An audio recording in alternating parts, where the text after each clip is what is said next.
el reconocido economista Gerardo Corrales, me acompaña hoy en Matices. Don Gerardo, ¿cómo le va? Bienvenido al programa, ¿qué tal? Gracias, don Randall, y de nuevo le agradezco la oportunidad de dirigirme a sus seguidores. Gracias. Yo invité hoy a don Gerardo vamos a ver, en el contexto de que ayer la CEPAL presentó su estudio económico de América Latina y el Caribe y ellos proyectan un crecimiento un poquito menos que lo que proyecta el Banco Central de Costa Rica para el 2023 y también para el 2024. Pero quisiera empezar con un tema más general, de lo mismo, pero más general, don Gerardo. El Banco Central está previendo, proyectando un crecimiento del 4.2% en este 2023. ¿Qué significa eso? ¿Qué es crecimiento económico y por qué es una cifra que podría parecernos alta relacionada con los últimos años, don Gerardo? Efectivamente, crecimiento económico se refiere a cómo la producción nacional de bienes y servicios en el país se está comportando en un año. Ese cálculo lo hace el Banco Central en términos reales, o sea, excluye el crecimiento que se explica por aumento de precios. Solamente estamos viendo crecimientos por volúmenes, cajas de banano exportadas, cajas de piña exportadas, kilowatts hora consumidos, metros cuadrados de construcción, porcentajes de ocupación, ventas reales de los comercios, de las industrias, de la agricultura. Y es un indicador importante en el tanto en que afecta el bienestar colectivo, porque si hay crecimiento económico, se esperaría que haya mayores oportunidades de empleo para los costarricenses, mayores ingresos y que por lo tanto el público en general tenga capacidad de compra para adquirir bienes y servicios y mejorar sus niveles de vida, lo mismo que las empresas tengan capacidad de inversión, ya sea para renovar sus plantas, sus equipos o para ampliar sus operaciones. Por eso es muy importante como un indicador de qué también está una economía, revisar las tasas de crecimiento reales que se están mostrando, no solamente en el país, sino en las regiones, en el mundo, para hacer un análisis que se llama un benchmark, un comparativo de cómo estamos vis a vis otros países relacionados. Don Gerardo, cuando uno habla de producción, ¿verdad? Digamos, si entonces ve los números de los últimos años, podrían pensar que un 4.2 es alto. ¿Ok? Sin embargo, entiendo que la expectativa prepandemia siempre fue, ojalá lográramos crecer sobre 5, ¿verdad? Y ya, digo, ojalá algún día creciéramos a 2 dígitos cada año. Pero algunos proyectan que el crecimiento 4.2, que es superior, digamos, al 3% que íbamos creciendo antes, es producto del rebote, digamos, natural que dio la economía después de la pandemia, don Gerardo. No, señor, ya este sí es un crecimiento que llamamos nosotros orgánico y que nada tiene que ver con el efecto rebote que lo tuvimos durante el año 2021 y un poquito, digamos, el 2022. Efectivamente, Costa Rica venía creciendo desde julio del 2015 de una forma desacelerada. Tasas de crecimiento que traíamos del 5% pasaron al 4, luego al 3, luego al 2, de tal manera de que estar proyectando ahora crecimientos que se están revisando hacia arriba. Recuérdese que nuestro Banco Central proyectó a principios de año en su informe de política monetaria que íbamos a crecer un 2.7. Luego lo revisó en abril y lo subió a un 3.3 y ahora en julio, que es el último dato, lo está subiendo efectivamente a un 4.2%. Eso es muy bueno, eso es muy bueno porque usted lo decía, eh, el Consejo Económico para América Latina, que está más cerca a nosotros, que es un ente multilateral muy importante, liderado por un costarricense, don José Manuel Salazar Sirinash, a mucho orgullo, es el secretario ejecutivo de la CEPAL. Creo que es el primer costarricense, si no me equivoco, que ocupa ese alto rango en ese organismo multilateral.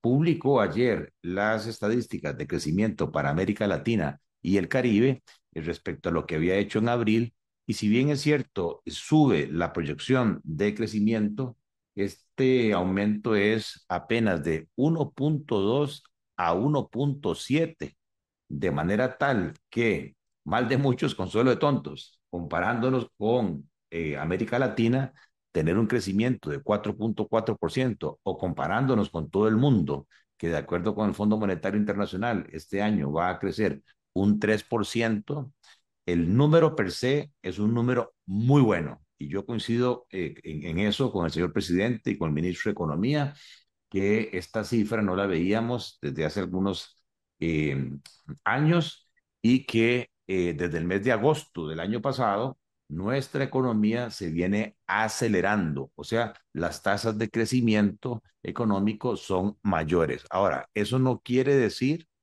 que ya con solo ese número podamos concluir que estamos súper bien, ¿verdad? Hay que profundizar en el análisis e ir un poco más al detalle.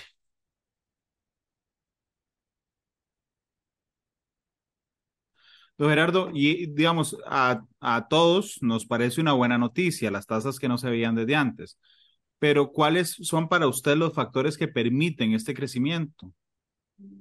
Claro, yo siempre he estado hablando de que Costa Rica, cada vez más se fracciona y se fracciona en tres partes.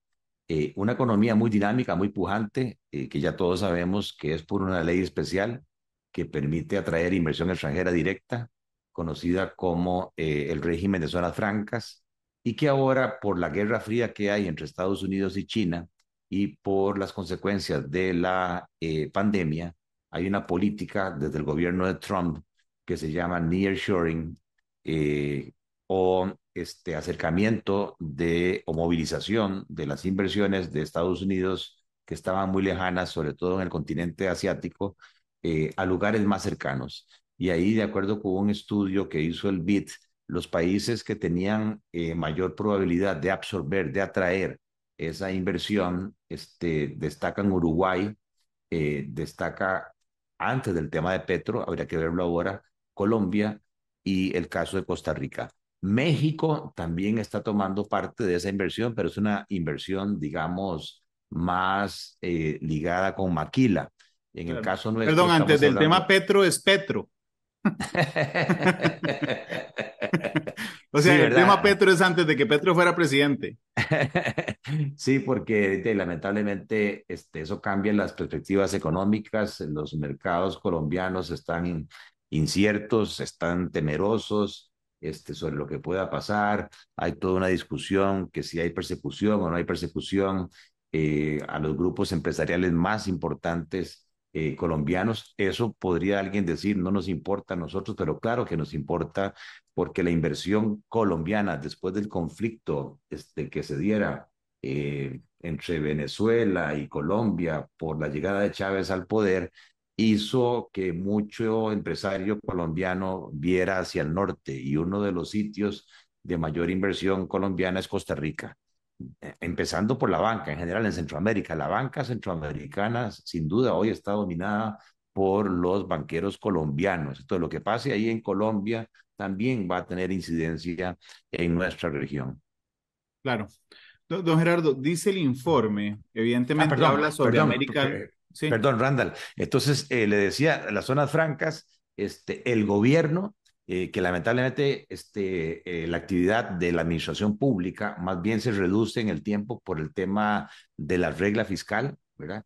Y lo que más preocupa es que lo que más se está reduciendo, recortando, es infraestructura, obra pública. El nivel de obra pública hoy en Costa Rica, no me canso de decirlo, está a un 50% de la obra pública prepandemia. Eso es muy serio, es muy grave, tiene consecuencias sobre la productividad y competitividad del sector privado. Y por eso yo hago un llamado a los señores diputados del Congreso, con independencia de los colores políticos, porque en este momento se discute un préstamo de largo plazo, a 30 años plazo, con el Banco Centroamericano, para poder tener alguna incidencia en obras de infraestructura, no cualquiera, sino que están en riesgo inminente. Estamos hablando de puentes, de carreteras, de la pista de aterrizaje en Liberia, estamos hablando de escuelas, son 700 millones de dólares que según el ministro de Obras Públicas y Transportes apenas serían una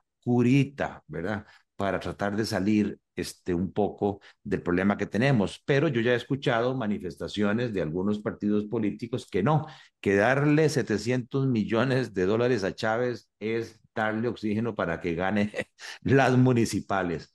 O sea, yo realmente me sorprende cómo hay gente que piensa así, e incluso el procedimiento nuestro de aprobación, reglamentación, licitaciones, ¿verdad? Es tan lento que de aquí a febrero del próximo año nada va a pasar, ¿verdad? Pero sí es necesario que el país empiece a buscar esos fondos blandos que pueden sonar un poco altos porque la tasa de interés que se cobra es la tasa SOFR, que ahora ya la tasa LIBOR, que era la tasa interbancaria internacional, ya no existe, Ujú, sino que se creó otra tasa objetiva que se llama SOFR más 3 puntos, que eso daría hoy 8%.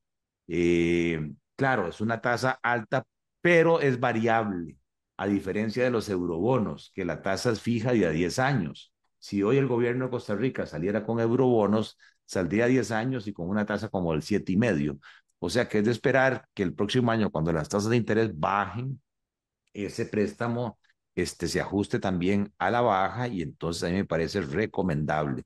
Y por último, está el tema del régimen definitivo, que esa es la buena noticia. El régimen definitivo incluye agricultura, incluye industria local, comercio, transporte, turismo, construcción, todo aquello que no tiene incentivos tributarios. Y lo que está disparando, ¿verdad? El régimen definitivo que estaba parqueado en un 2% y ya va con un crecimiento interanual de 3,6% es la construcción privada, pero no en todo el país, muy focalizada en Guanacaste. Guanacaste se está convirtiendo otra vez en un acelerador económico, hay un boom de inversión, sobre todo de alto perfil económico. Están llegando al país realmente multimillonarios del 1% mundial de la población que vienen en su jet privado a Liberia y van a una casa de 20, 25 millones de dólares, tienen todas las atenciones, tienen helicóptero 24/7, tienen su médico, tienen su atención de comida, etcétera. Y además están llegando cadenas internacionales, marcas muy reconocidas, aparte del Four Seasons, que ya está aquí, el Ritz-Carlton está haciendo una inversión monstruosa con un hotel que arrancaría en noviembre del 2024. El Waldorf Astoria está haciendo un megaproyecto en aquella famosa playa muy linda que se llama Calzón de Pobre. Y luego hay otro club de alto perfil económico que se llama Discovery Land, que precisamente se encarga de traer a este perfil de empresarios exitosos o multimillonarios a Costa Rica, y eso está generando un nivel de construcción en Nosara, en Papagayo, y en esos sitios que hace que haya dinamismo en construcción. Pero lo que nos falta es que otros sectores del régimen definitivo, como la agricultura, la industria local, el comercio, se dinamicen. Entonces se está dando, sí, un buen crecimiento. Está lloviendo, decimos en Cartago, pero no está lloviendo parejo. Don Gerardo, el informe de la CEPAL dice, y quisiera conocer, digamos, cómo se mueve Costa Rica en ese contexto. Porque dice, en 2023 los países de América Latina y el Caribe enfrentan un escenario macroeconómico complejo. ¿Okay? Se lo digo porque le he entendido como que somos una excepción en lo que pasa en otros, en el territorio. Dice, se prevé que durante el año continúe bajo crecimiento económico. En nosotros no nos pasa. En lo que respecta a la inflación, si bien se observa una caída en su dinámica, la tasa permanece a niveles superiores a los observados antes de la pandemia. A nosotros tampoco nos pasa. Y a los rangos metas de los bancos central, eso no nos pasa, lo que permite pensar que las tasas de interés se mantendrán relativamente altas en lo que resta del año. Efectivamente, el informe de la CEPAL es bien importante para nosotros porque nos Somos una da, excepción. somos una excepción porque nos permite compararnos con 40 países muy similares a nosotros, muy parecidos a nosotros. El problema de los informes del Banco Mundial y del Fondo Monetario Internacional es que nos comparan con el resto del mundo, países muy grandes, y ni siquiera nos desagregan, o sea, nos ven como región, Centroamérica y México. En este informe de la CEPAL, sí es posible ver comportamientos individuales.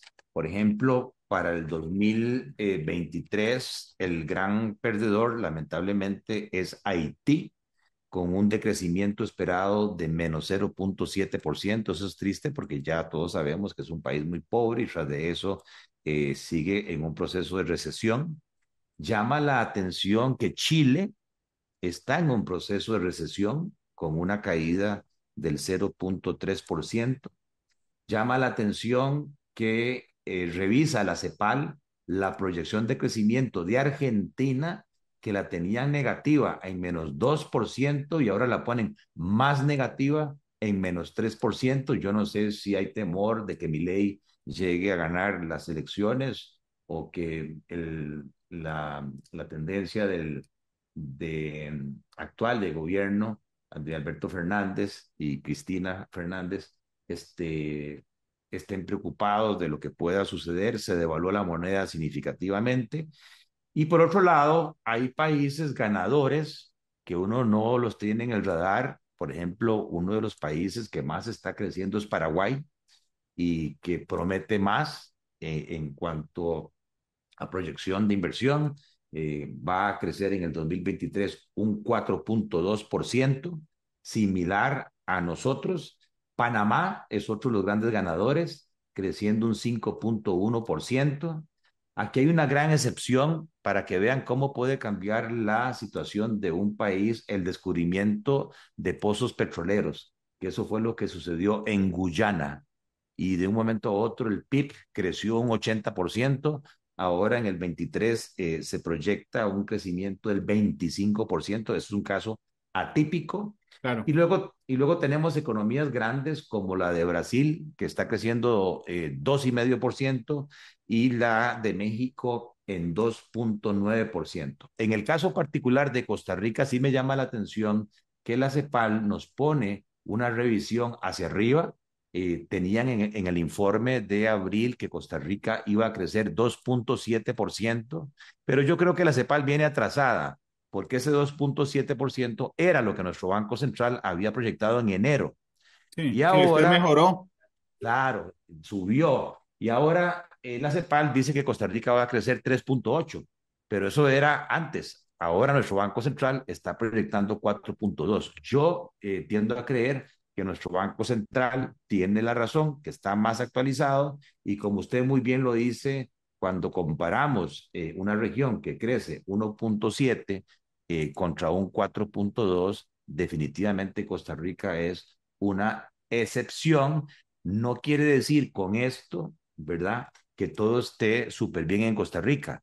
Cuando abrimos las tres Costa Ricas, vemos que hay una así que crece al 25%, parecido a Guyana, que son las zonas francas, que es como el petróleo aquí en Costa Rica, pero ya decíamos que el sector público decrece y que el régimen definitivo sí se está recuperando, pero muy focalizado en la construcción privada. Pero una de las cosas que reconoce la CEPAL en el informe, incluso lo incluye, así textualmente dice, la reducción de la inflación ha sido generalizada a lo largo de la región. En junio de 2023, un total de 26 países informan de una tasa de inflación menor a la del cierre de 2022. Las mayores reducciones son las registradas en Chile, Costa Rica, Guatemala, Guyana, Honduras y Trinidad y Tobago. Gerardo, ha sido una buena noticia también el tema de la inflación.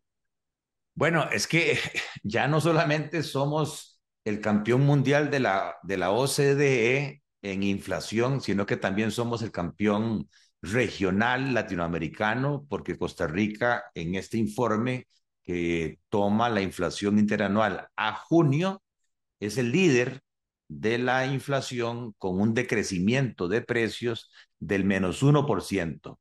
Comparado, por ejemplo, es importante, ¿verdad? Hacer comparaciones, ¿verdad? Porque uno se va a encontrar con gente que está mejor o que está peor. Vea el caso de Venezuela, o sea, yo realmente pienso en esa gente. La inflación en Venezuela es de un 400%. O sea, usted recibe el salario ahí, tiene que correr a comprar bienes y servicios porque en minutos el poder de compra lo destruye la inflación. En el caso de Argentina, la inflación es de 117%. Vea cómo una mala gestión política, ¿verdad? Tiene incidencia económica sobre los ciudadanos y el bienestar colectivo. En Cuba, la inflación es 46%. En Haití, 46%. En Surinam, 55%. Tenemos el caso de Honduras, más parecido a nosotros, donde la inflación es 5.6, Guatemala 4.9, El Salvador 3.8, México 5.1, Nicaragua 9.9, Panamá, interesantemente, es el segundo, con una deflación de 0.6, República Dominicana una inflación del 4%, y así podríamos ver el caso, por ejemplo, de Colombia, que tiene una inflación del 12%, el caso de Perú con un 6,5%, Uruguay con un 6%, y el caso de Brasil con un 3%, Chile un 7.6%. Yo sinceramente destaco el caso chileno porque siempre era, en mis tiempos de estudio de economía, era el modelo a seguir desde el punto de vista de la gestión económica, tanto en crecimiento económico, control de inflación, bienestar colectivo, y ahora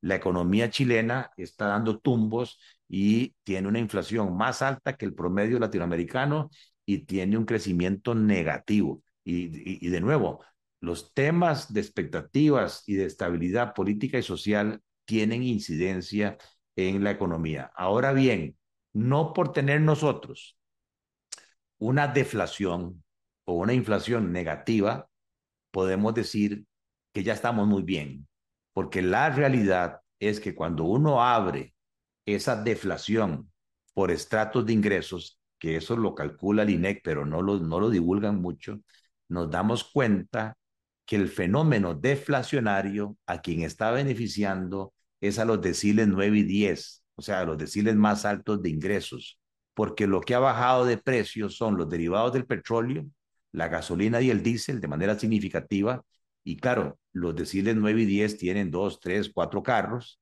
lo que está bajando de precio son los boletos aéreos al exterior y lo que está bajando de precio es el precio de los carros nuevos y el Internet. Los alimentos bajaron el último dato interanual -0.84, pero habían subido julio 21 contra julio 22 un 21%. O sea que los alimentos en los 2 años últimos se mantienen altos en un 20%. Todo lo que tiene que ver con lácteos, huevos, carne, papas, vegetales, tuberculosos, ¿verdad? Se mantienen tasas de crecimiento en los últimos 2 años del 25, 30, 40%, y por eso la mayoría de los estratos medios y bajos no sienten que al ir al supermercado esa deflación se esté dando en ellos, y si además las tasas de interés se mantienen altas, pues definitivamente lo que estamos viendo es, sí, un crecimiento económico, pero que es disparejo y que a su vez hay un control de precios, pero que no está mojando a todos por igual, y es ahí donde el gobierno debería poner el énfasis. Sí, por eso es que escuchamos a las personas cuando damos los cortes de inflación general que hace el INE cada mes, decir, es que yo no lo siento. O sea, aunque me lo anuncien en las noticias, yo no lo siento. Esa es la razón, don Gerardo, lo sienten las personas con más plata. Sí, lo extraño abiertamente, don Randall, es que cuando uno ve internacionalmente, la FAO también tiene una canasta alimentaria y mide el comportamiento de precios de esa canasta, que incluye lácteos, que incluye huevos, que incluye azúcar y sus derivados, incluye aceites y grasas, incluye las carnes, incluye vegetales, cereales. Y resulta que en los últimos 7 meses y también interanual hay una caída del 20% en los alimentos importados. Y además hay una caída del tipo de cambio del 25%. Ujú. Entonces, esto no es un juego de suma cero. O sea, alguien, ¿verdad? Está acumulando esas reducciones de valor, tanto por tipo de cambio como por precio, y no se lo está trasladando a los consumidores a nivel alimenticio. Eso quiere decir que ya sea importadores, intermediarios, comercializadores, Están dejando la diferencia. exactamente, en la cadena de valor, ¿verdad? Se está quedando esa diferencia de costos internacionales y de tipo de cambio con márgenes mayores. Y es ahí donde creo yo que el Ministerio de Economía debería actuar más fuertemente, que la ley se lo permite, la Ley de Defensa Efectiva del Consumidor y Protección de la Competencia, para poder determinar si hay un abuso, si hay especulación y que no se esté beneficiando a los consumidores, que es donde los alimentos proporcionalmente pesan más en los gastos de consumo de los estratos medios y bajos del país. Ahora bien, uno piensa, como usted arrancó el programa, ¿ok? A decirnos que la, el crecimiento económico se traduce, digamos, teóricamente en bienestar y particularmente también, don Gerardo, en generación de empleo. ¿Ok? Sin embargo, por más que crezcamos a tasas más altas que los años anteriores, no logramos de ninguna forma disminuir el desempleo. Yo quiero saber, digamos, qué es lo que cree usted, por qué existe esa desconexión entre el crecimiento económico y la generación, no la generación de empleo, la disminución de desempleo, la no disminución de desempleo en nuestro país. Bueno, aquí tengo buenas noticias. Vamos a ver, si uno compara, ¿verdad?, de la encuesta continua de empleo que hace el INEC, eh, el último trimestre, el segundo trimestre del 2023 con el segundo trimestre del 2024, perdón, del 2022, veíamos aquel fenómeno que el desempleo estaba bajando de el 11.7% al 9.6%, pero no por la creación de nuevas oportunidades de empleo, porque los ocupados más bien se destruyeron 32,000 puestos de trabajo. Y si además agregamos la nueva población laboral de 15 años que se incorpora al mercado, nos encontramos con que 145,000 personas abandonaron el mercado laboral y no nos explicábamos, ¿verdad? Si era porque la gente se estaba pensionando, por cuido, etcétera. La buena noticia, ¿verdad? Y ojalá que esto se mantenga, es que esa recuperación que vimos en el régimen definitivo del 2% al 3.6%, más el crecimiento sostenido de las zonas francas, cuando uno compara el último trimestre terminado en junio de este año con el trimestre inmediatamente anterior, terminado en mayo, nos damos cuenta que el desempleo pasó de 233,000 personas desempleadas a 224,000. O sea, hay 8,000 personas menos desempleadas, pero la buena noticia es que el número de ocupados pasó de 2,077,000 a 2,121,000. O sea, se crearon 44,000 nuevos puestos de trabajo. Entonces, esta rebaja que estamos viendo en la tasa de desempleo del 10.1 al 9.6 sí es el tipo de gestión económica que queremos ver, porque a su vez la tasa de participación laboral subió del 55.8% al 56.6%. ¿Qué quiero decir con esto? No que una golondrina, ¿verdad?, haga verano, pero pareciera ser, y hay que esperar las nuevas encuestas continuas de empleo, que se empieza a romper, ¿verdad?, esa brecha de que la gente estaba saliendo del mercado laboral y empiezan a generarse nuevas oportunidades laborales. Ojalá que sea así. ¿Por qué en el pasado no lo era? Bueno, podría ser que el crecimiento estaba totalmente focalizado en las zonas francas, que son muy intensivas en alta tecnología y el aumento de la producción y de las exportaciones no se estaba reflejando en la misma proporción en empleo. Pero cuando usted empieza a ver crecimientos en construcción del orden del 31%, ahí sí, de ahí, para poder iniciar una construcción de esas casas de 20 millones, 25 millones, o de esos mega hoteles, de ahí son intensivas en mano de obra no calificada. Y en ¿cómo se llama? En esas regiones de Nosara, de Papagayo, ¿verdad? Se me está yendo a otro lugar, no sé por qué, Santa Teresa, Ajá, Santa Teresa, ¿verdad? Que hay una movilidad impresionante que hace, por ejemplo, que, voy a reservarme el nombre, para no hacer mercadeo, eh, una cadena de supermercados ve eso hace un año, abre un supermercado y hoy es el mejor supermercado de ellos. Otra cadena de distribución de productos de construcción abre un local cerca de esas localidades y hoy es el local número uno de ellos en ventas. O sea que si hay una movilidad hacia ese foco de actividad económica. Lamentablemente en todo el país no es igual. Y es ahí donde yo he estado insistiendo que debería haber gente pensante del sector privado, del sector público, de las zonas francas, pensando en cómo aumentar los encadenamientos productivos, cómo hacer para que las empresas que están en zonas francas, que son 400 y que crecen al 25%, vuelvan a ver, ¿verdad?, a las compañías locales como proveedoras de insumos, materias primas, alimentos, temas de mantenimiento de equipos, mecánica de precisión.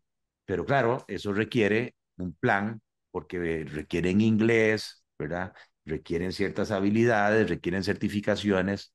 Pero lo positivo, cuando uno ve este informe de la Comisión Económica para América Latina, que prevé que para el 2024 la cosa va a seguir difícil, con un crecimiento esperado para Latinoamérica apenas de 1.5%, y nuestro Banco Central dice que vamos a crecer en el 2024 3.8%, o cuando América del Sur va a crecer 1.2%, o Centroamérica y México 2.1%, o el caso de el Caribe sin Guyana 2.8%, pues definitivamente Costa Rica pareciera ser uno de los grandes ganadores, una de las grandes excepciones, y lo que nos hace falta es permear o participar más, sobre todo a los deciles medios y bajos, y ahí es donde surge un tema crítico, que no sé si usted ya lo vio en su programa, que es el tema educativo, o sea, ese informe del Estado de la Nación de educación, sí nos deja preocupados porque para poder competir en términos comerciales se requiere formación. ahí hablemos de las tasas de referencia, de las tasas de interés, don Gerardo. Dice el informe de CEPAL. Dice, a pesar de la disminución de las tasas de inflación observada desde el segundo semestre de 2022, la mayoría de los bancos centrales han mantenido hasta el primer semestre de 2023 una postura restrictiva en la política monetaria. Desde marzo de 2023, Brasil, Chile, Costa Rica, República Dominicana y Uruguay han comenzado a reducir gradualmente sus tasas de referencia. Sin embargo, la postura de la mayoría de los bancos centrales de la región sigue siendo conservadora. Lo habíamos Sí, hablado mucho. sí, don Randall. El problema es que estamos a prácticamente kilómetros cercanos de la inversión más segura financiera que se considera todavía en el mundo, que son los bonos del Tesoro de los Estados Unidos. A pesar de la rebaja de calificación que fue muy discutida, que les hizo Fitch, en las otras agencias, Moody's, Standard Poor's, lo sigue manteniendo en AAA. Y cuando hay crisis, cuando hay turbulencia, cuando hay miedo, no hay nada más pendejo que un dólar, ¿verdad?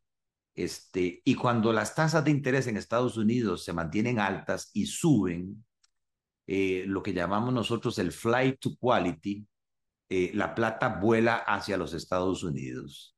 Entonces, los banqueros centrales, centroamericanos, del Caribe, de Latinoamérica, no pueden hacer con sus tasas de interés lo que les da la gana, Uno quisiera que don Roger Madrigal bajara más las tasas de interés del 6,5 que las tiene en referencia hoy, las ha bajado del 9 al 6,5.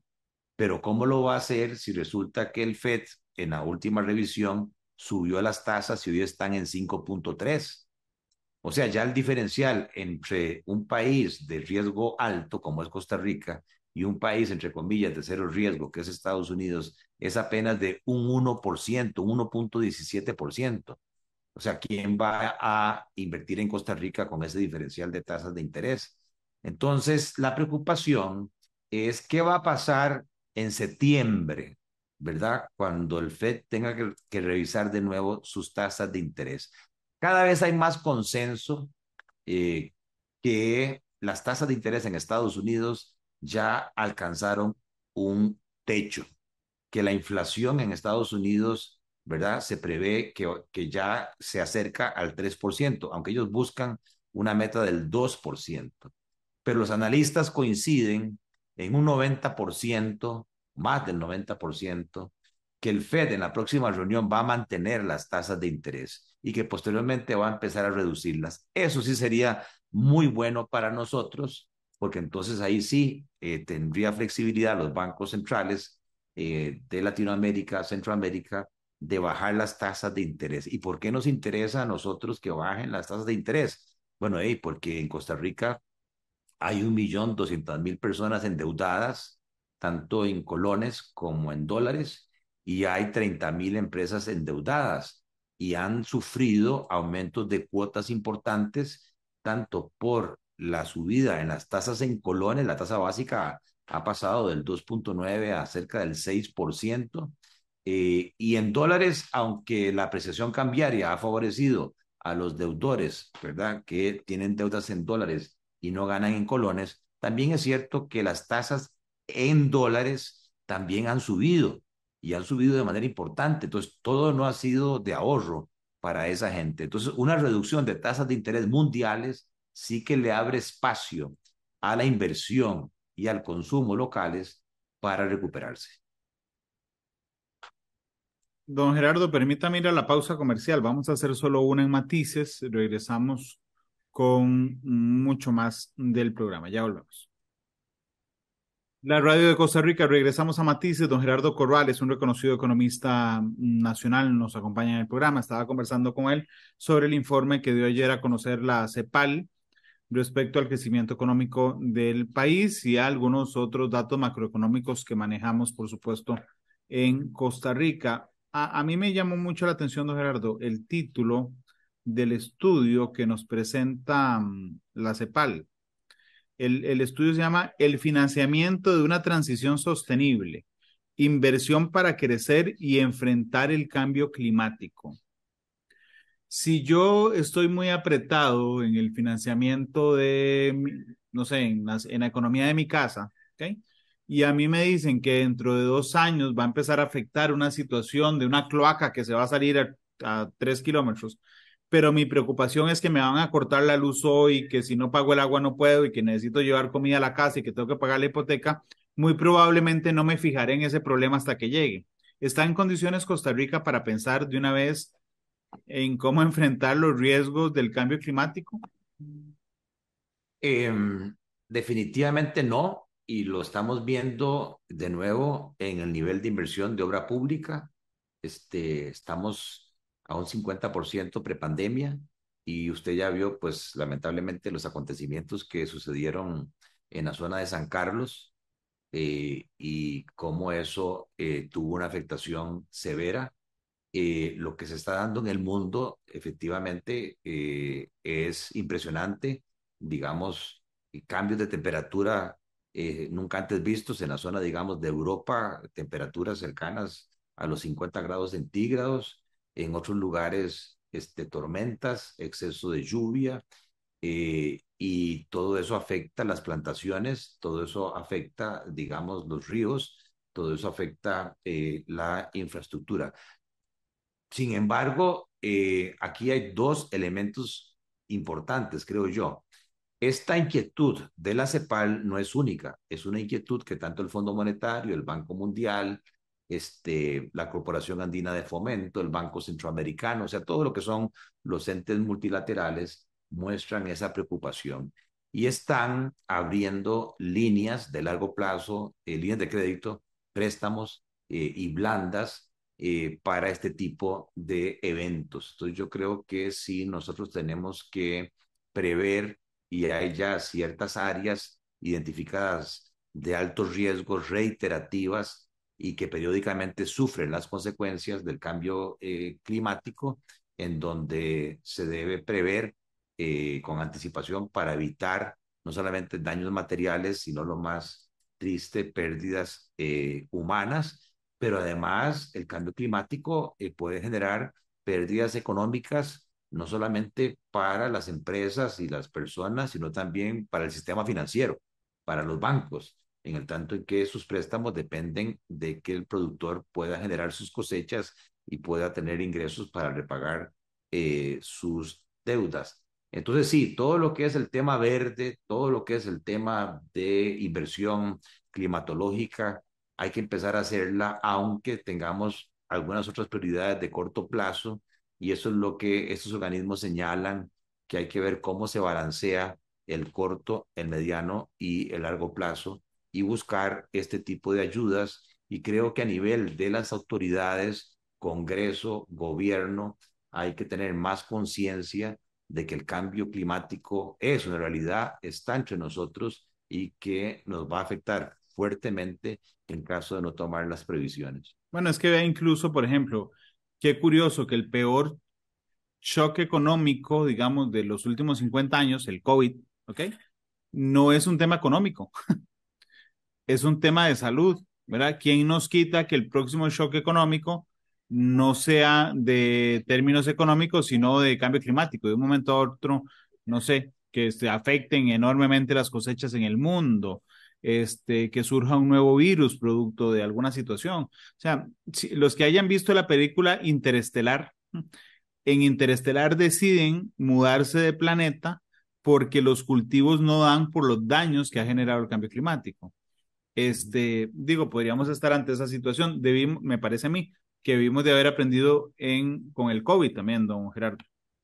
Sí, de hecho, desde mis tiempos de banquero, ya los organismos financieros multilaterales obligaban a que a la hora de financiar proyectos teníamos que incorporarle un análisis de estudio de impacto ambiental para ver cómo las distintas inversiones afectaban positiva o negativamente el ambiente, porque la causa de todo esto, lamentablemente, somos los mismos seres humanos que hemos estado destruyendo nuestro planeta. Creo que las nuevas generaciones, y lo veo con mis hijos, son muchísimo más conscientes, ¿verdad?, del tema ambiental y eso implicaría también que los modelos de negocio, pensando por ejemplo en turismo, deberían tomar en cuenta eso, porque las nuevas generaciones que vienen van a exigir que las facilidades turísticas, que los países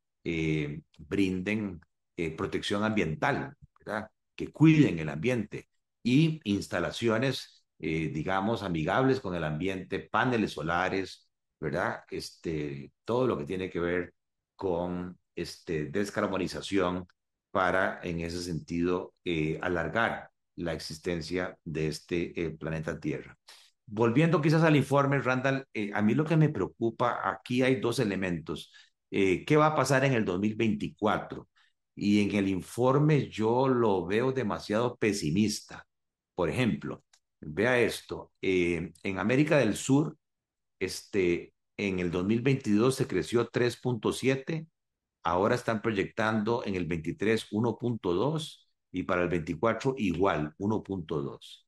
En Centroamérica y México en el 2022 se creció 3.4, en el 2023 3 y están proyectando para el 24 2.1. Es una desaceleración importante.